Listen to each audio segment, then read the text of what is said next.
सरकारी कर्मचाऱ्यांनी आता पदोन्नती मिळवण्यासाठी नवीन अट पाळावी लागणार आहे। केंद्र सरकारने घेतलेल्या निर्णयानुसार पदोन्नतीपूर्वी कर्मचारी प्रशिक्षण पोर्टलवरती म्हणजे आय गॉट कर्मयोगी दिलेला डिजिटल कोर्स पूर्ण करणे आणि तो उत्तीर्ण होणे बंधनकारक असणार आहे। आणि या निर्णयाचं उद्दिष्ट कर्मचारी वर्गामध्ये तांत्रिक कौशल्य, प्रशासकीय क्षमता आणि कार्यक्षमता वाढवणे हे असून लवकरच हा नियम सर्व विभागांमध्ये लागू होणार आहे।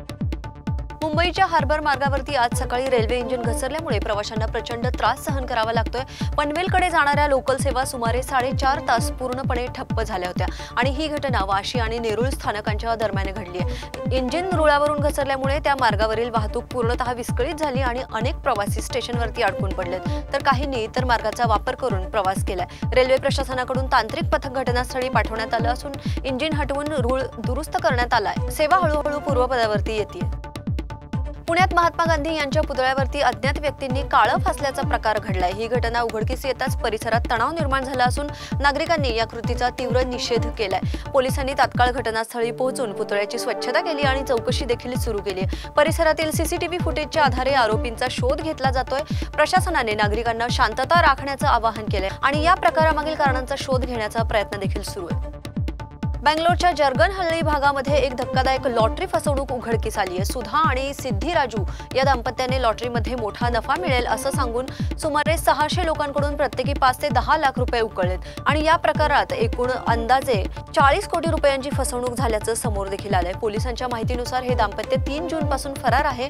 पुट्टेनहल्ली पोलिसांनी गुन्हा दाखल करून तपास सुरू केलाय। अनेक गुंतवणूकदारांनी तक्रारी दाखल केल्या असून आरोपीचा शोध सुरू आहे।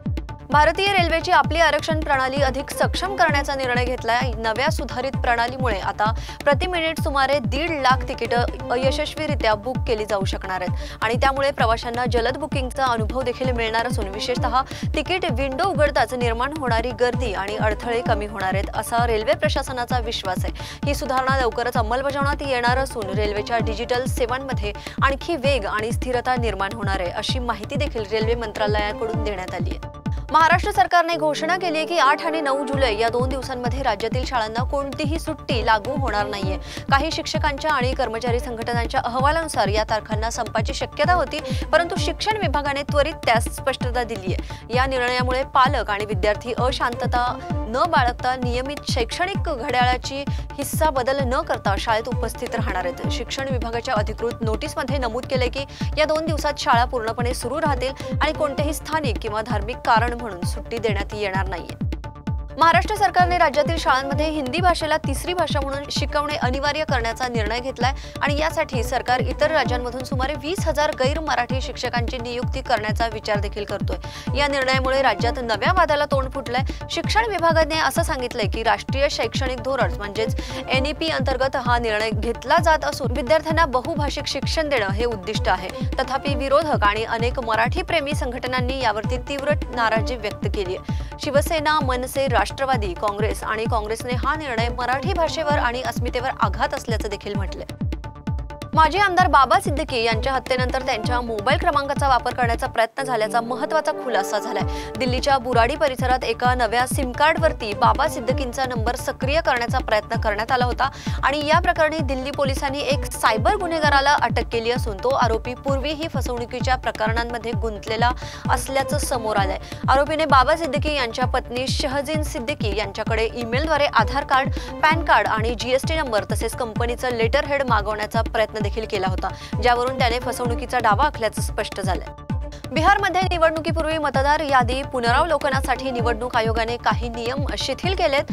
मतदारांना आधी फॉर्म भरता येतील आणि आवश्यक कागदपत्रे नंतर 25 जुलैपर्यंत सादर करता येणार आहेत। BLO म्हणजेच बूथ लेव्हल ऑफिसर यांच्यावरती ही जबाबदारी सोपवण्यात आली आहे। विरोधकांनी ही प्रक्रिया वंचित घटकांसाठी कठीण असल्याचा आरोप देखील केला असून सुप्रीम कोर्टात याचिकाही दाखल करण्यात आली आहे। पालघर जिल्ह्यात हवामान विभागाने आज म्हणजे 7 जुलै रोजी मुसळधार पावसाचा रेड अलर्ट जारी केलाय। त्यामुळे सर्व शाळा आणि महाविद्यालयांना सुट्टी जाहीर करण्यात आली आहे। जिल्हाधिकारी डॉक्टर इंदुराणी जाखड यांनी खबरदारीचा उपाय म्हणून हा निर्णय घेतलाय। शाळा कॉलेज बंद असले तरी शिक्षक आणि प्रशासकीय कर्मचारी कार्यालयीन वेळेत उपस्थित राहणार आहेत असे आदेश देखील त्यांनी दिलेत। प्रशासनाने नागरिकांना विशेषतः निचाणीत राहणाऱ्या भागातील लोकांना सावधगिरी बाळगावी असं आवाहन देखील केलंय। विद्यार्थ्यांनी घरात सुरक्षित राहावं आणि अनावश्यक प्रवास टाळावा अशी सूचनाही देण्यात आली आहे।